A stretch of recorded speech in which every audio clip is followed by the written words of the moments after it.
నమస్తే, welcome to Yoyo TV. Telangana రాష్ట్రంలో TRS పార్టీకి ప్రస్తుతం బ్యాడ్ టైం నడుస్తుంది. ఒక ఓటమి పార్టీలోనే కాదు, కేసీఆర్ కుటుంబంలో కూడా పెను సంచలనాలను తీసుకువచ్చింది. మాజీ సీఎం కేసీఆర్ కుటుంబంపై వరుసగా కేసులు పడుతున్నాయి. ఓవైపు కవిత అరెస్ట్ అయ్యారు, మరోవైపు అనేక విచారణలు కేటీఆర్, కేసీఆర్ వైపు వస్తున్నాయి.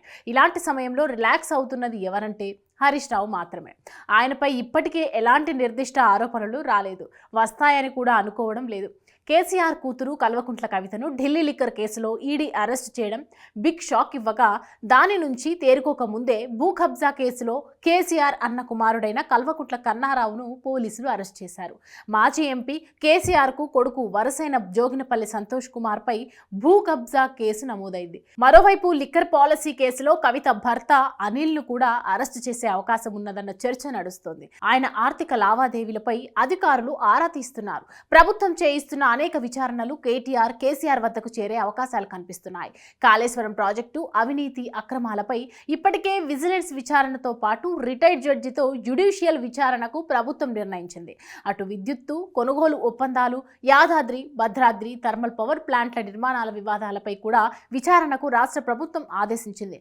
ఫార్ములా ఈ రేస్లో కేటీఆర్ను ఎప్పుడు కావాలంటే అప్పుడు ఇరికించడానికి అవసరమైన సరంజామా ప్రభుత్వం వద్ద రెడీగా ఉంది. ఫోన్ ట్యాపింగ్ కేసు కీలక మలుపులు తిరుగుతూ అంతిమంగా బీఆర్ఎస్ పెద్దలకు, ముఖ్యంగా కేటీఆర్ లేక కేసీఆర్ కు చుట్టుకునే అవకాశం ఉందన్న ప్రచారం వినిపిస్తున్నది. హరీష్ రావు పేరు మాత్రం ఇప్పటి వరకు ఏ విషయంలోనూ వివాదాస్పదం కాలేదు.